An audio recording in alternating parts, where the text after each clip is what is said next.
Escribas la historia que escribas, la localices en el contexto que la localices, en la época que sea, estarás contando la historia de alguien. Incluso si estás contando la historia de objetos animados, o incluso animales, tendrás que atribuirle rasgos humanos para que las personas que vean y oigan tu historia, el público, se sientan identificados con ese alguien, y la historia les importe. Como has visto en las lecciones anteriores, existe un arduo trabajo, arduo pero divertido, que establece los cimientos de tu guión antes de ponerte a escribir las primeras escenas. Pues bien, gran parte de ese trabajo más te vale que sea el diseño de personajes interesantes, personajes inolvidables.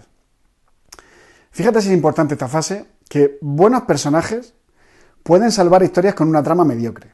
Sin embargo, lo contrario no suele funcionar. Tramas buenas con personajes mediocres nunca se convierten en buenas historias. Si hay algo que debes saber es que el de guionista no es un oficio para perezosos. Cada fase de la creación de un guión requiere de un tiempo y un esfuerzo determinados. No tengas pereza a la hora de escribir. Cada minuto de tiempo que no le dedicas a cada fase, especialmente a la de creación de personajes, son oportunidades que pierdes para que tu guión sea digno de la mejor producción y del aprecio del público. Ten en cuenta lo siguiente. En el proceso de creación de una serie de éxito de la industria americana, el tiempo que le pueden dedicar a la creación de personajes es de unos 6 meses. No hablo de 6 días, ni 6 semanas siquiera. 6 meses. ¿Por qué es esto? Mi teoría es la siguiente. Puedes inventarte una trama que creas original, una serie de conflictos que te parezcan novedosos e interesantes que con toda seguridad ya se ha contado antes. Cambiará el contexto, pero los conflictos son los mismos, porque no existe un número infinito de ellos. Más bien existen decenas, no más. Sin embargo, sí puedes inventarte un personaje original, un personaje que no haya creado a nadie antes. La creación de una personalidad te ofrece infinitas posibilidades y explorarlas para buscar una combinación interesante lleva tiempo y esfuerzo, como te decía. Es necesario que sepas que escribir un guión supone mucho trabajo y es muy fácil, sobre todo al principio, que no llegue a venderse ni a convertirse en una película o una serie. Eso es algo que debes asumir. Hay gente que ha conseguido vender su primer guión después de 7 u 8 guiones escritos y al final han podido dedicarse profesionalmente porque no han desistido en el empeño, haciendo cada vez mejores guiones. Ojalá que tu caso sea distinto. Si haces este curso hasta el final y te lo ocurra, seguro que sí. Te cuento esto porque si escribes unos cuantos guiones antes de conseguir vender el primero, significará que has dedicado mucho tiempo, presumiblemente, a la creación de personajes. Entonces mi consejo es que consideres el diseño y creación de un personaje como una obra en sí misma. Considéralo por 2 motivos. Primero, porque es verdad.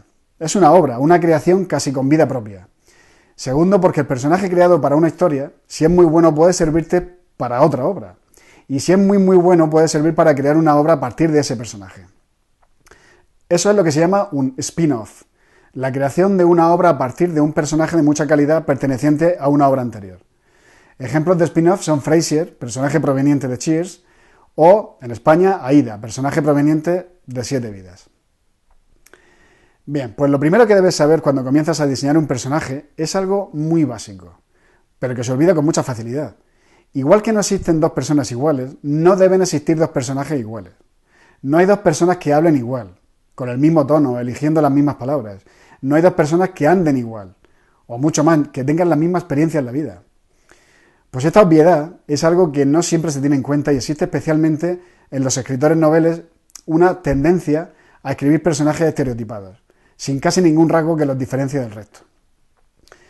Mira, yo tengo un amigo que de vez en cuando le he oído decir una frase muy tonta.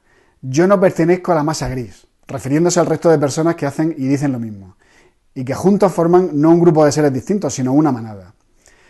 A pesar de la estupidez, es mi amigo y lo quiero. Lo que yo le digo siempre, bueno, no siempre, se lo dije una vez, pero no me ha servido de mucho. Lo que le he dicho alguna vez es que esa masa gris, como él la llama, está llena de personas únicas e irrepetibles y que seguramente está pensando lo mismo que él, que ellos son distintos y el resto, incluido él, mi amigo, son una masa de gente igual o muy parecida. Es decir, cada uno de nosotros somos especiales, distintos, y no hay y no habrá nadie como nosotros. Esto no sé si es necesariamente malo, al menos en mi caso. Creo que la humanidad agradecerá que no se repita un Dani Campos. Bueno, el caso es que debes pensar que una persona o un personaje es una combinación de cientos, de miles de factores con los que puedes jugar para hacerlo distinto. Y es algo que debes hacer con todos y cada uno de los personajes de tu historia, por poco que aparezca en ella. No pierdas la oportunidad de hacerlo, no renuncies a otorgar a cada personaje, por pequeño que sea en la historia, una personalidad bien definida. Trata a cada personaje con el respeto que se merece, al igual que haríamos en realidad con cualquier persona, aunque solo la viéramos una vez en la vida. Por pequeño que sea un personaje, tiene sus traumas, sus ilusiones, sus secretos, sus miedos, sus sueños, y no tener en cuenta esto es la forma más fácil de crear un personaje que no impacte en el espectador, que no emocione. Te voy a mostrar un ejemplo muy bonito de una película del estupendo director Enrique Urbizu. El personaje es un vendedor del círculo de lectores interpretado por mi amigo y maravilloso actor Enrique Martínez. Este personaje aparece en la historia solo un par de escenas, pero lo suficiente como para conocer su historia. Michel Gaztambide, el guionista de la película, podría haber creado un personaje plano, sin historia, para el vendedor de libros, pero tuvo el amor suficiente y el talento de contarnos su historia dentro de la historia mayor que es la película. ¿Círculo de lectores? ¿Señores de Salazar? Sí. ¿Está la señora? Sí, pero en este momento no puedo atenderle. ¿Le ocurre algo? No. Cuánto me alegro. Suele dejar el pedido encima del mueble. Ahí, es muy meticulosa. Stephen King, eso es, lo sabía. Es un libro buenísimo. No deje de decírselo. Descuide. Adiós. Adiós, señor.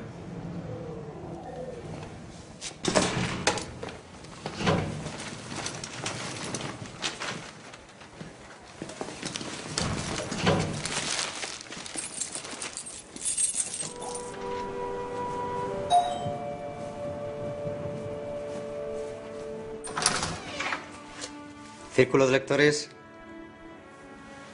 Me quiero dar de baja, ¿Cómo? que me quiero borrar. No voy a coger más libros. ¿No está usted contenta con el servicio?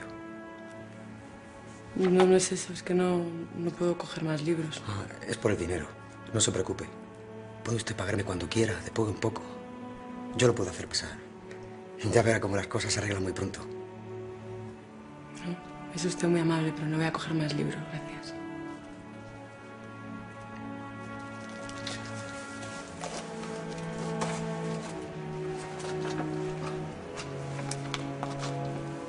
Tiene que firmar aquí.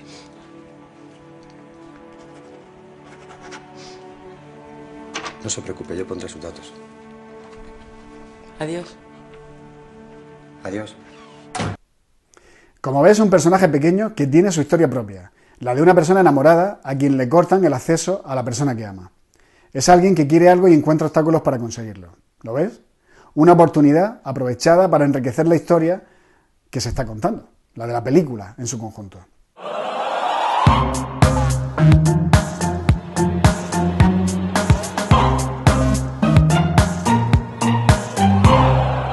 Si te ha parecido interesante este contenido, dale a me gusta y compártelo con quienes creas que les pueda interesar. En la descripción del vídeo encontrarás información sobre cómo obtener una consultoría de tu proyecto o cómo conseguir el libro La escritura de guión en 1000 tweets. También puedes suscribirte a este canal y estar al día de las lecciones del curso, de las dudas que me mandéis, de consejos sobre escritura de guión o creación de cine independiente y otros contenidos interesantes.